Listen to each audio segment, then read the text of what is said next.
वो स्थिति भी क्या स्थिति होती होगी जब कोई इंसान सामने यमराज से भी लड़ने को तैयार रहता है अपनों के लिए, लेकिन जब उसे पता चलता है कि ये लोग तो मेरे ही मरने का इंतजार कर रहे हैं तो वह बिना लड़े ही तैयार हो जाता है मरने के लिए। ठाकुर भानु प्रताप बिस्तर पर बीमार पड़े हैं। यमराज उनके सिरहाने खड़े हैं, लेकिन उन्हें केवल ठाकुर देख पा रहे हैं। घमंड से यमराज की ओर देखते हुए ठाकुर बोला, तुम मुझे लेने आए हो?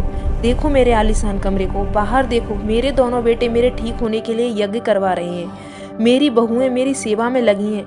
मैं अकेला नहीं जाऊंगा। मेरा पूरा परिवार मुझसे बहुत प्यार करता है। वह परिवार मेरी ताकत है। यमराज भानु प्रताप से, तुम जिसे प्यार समझ रहे हो वह केवल तुम्हारी संपत्ति का लालच है। क्या तुम सच देखना चाहोगे? यमराज ठाकुर की आत्मा को शरीर से थोड़ा अलग करते हैं ताकि वह अदृश्य होकर अपने बेटों की बात सुन सके। बाहर दोनों बेटे आपस में झगड़ रहे हैं।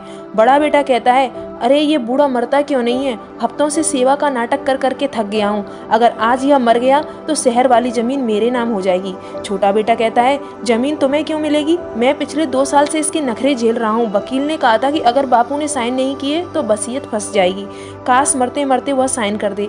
इतने में बड़ी बहू अंदर आती है और कहती है, धीरे बोलो और सुनो, इनके अलमारी की चाबी मैंने चुरा ली है। जैसे ही इनकी सांसें रुकेंगी हम गहने ठिकाने लगा देंगे, वरना छोटी को हिस्सा देना पड़ेगा।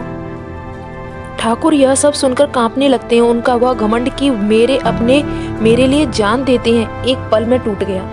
ठाकुर रोते हुए, यमराज ये तो मेरी मौत का इंतजार कर रहे हैं। मैंने इनके लिए क्या कुछ नहीं किया। मैंने दूसरों का हक मारा, गरीबों को सताया ताकि मैं अपने बच्चों को महल दे सकूं, और ये मुझे बोझ समझ रहे हैं। यमराज गंभीरता से, तुमने दौलत कमाई लेकिन संस्कार और प्रेम कमाना भूल गए।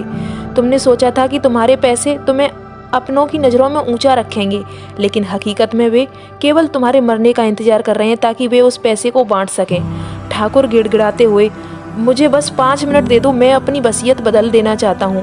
मैं अपनी सारी संपत्ति अनाथ आश्रम को देना चाहता हूँ। मैं इन गद्दारों को 1 रुपया भी नहीं दूंगा। यमराज आगे बढ़ते हुए, अब बहुत देर हो चुकी है। तुमने पूरी जिंदगी जिसे अपना कहा वो कभी तुम्हारे थे ही नहीं। अब तुम खाली हाथ आए थे और खाली हाथ ही चलोगे। तुम्हारा घमंड भी इसी कमरे में रह जाएगा और तुम्हारी दौलत भी। ठाकुर के प्राण निकल जाते हैं। जैसे ही वह मरते उनके बेटे दुख मनाने के बजाय उनकी अलमारी की ओर भागते हैं। दोस्तों, इंसान को अपनी संपत्ति और रिश्तों पर कभी घमंड नहीं करना चाहिए, क्योंकि अंत समय में केवल आपके कर्म साथ जाते हैं। लोग तो सिर्फ आपकी वसीयत का इंतजार करते रहते हैं।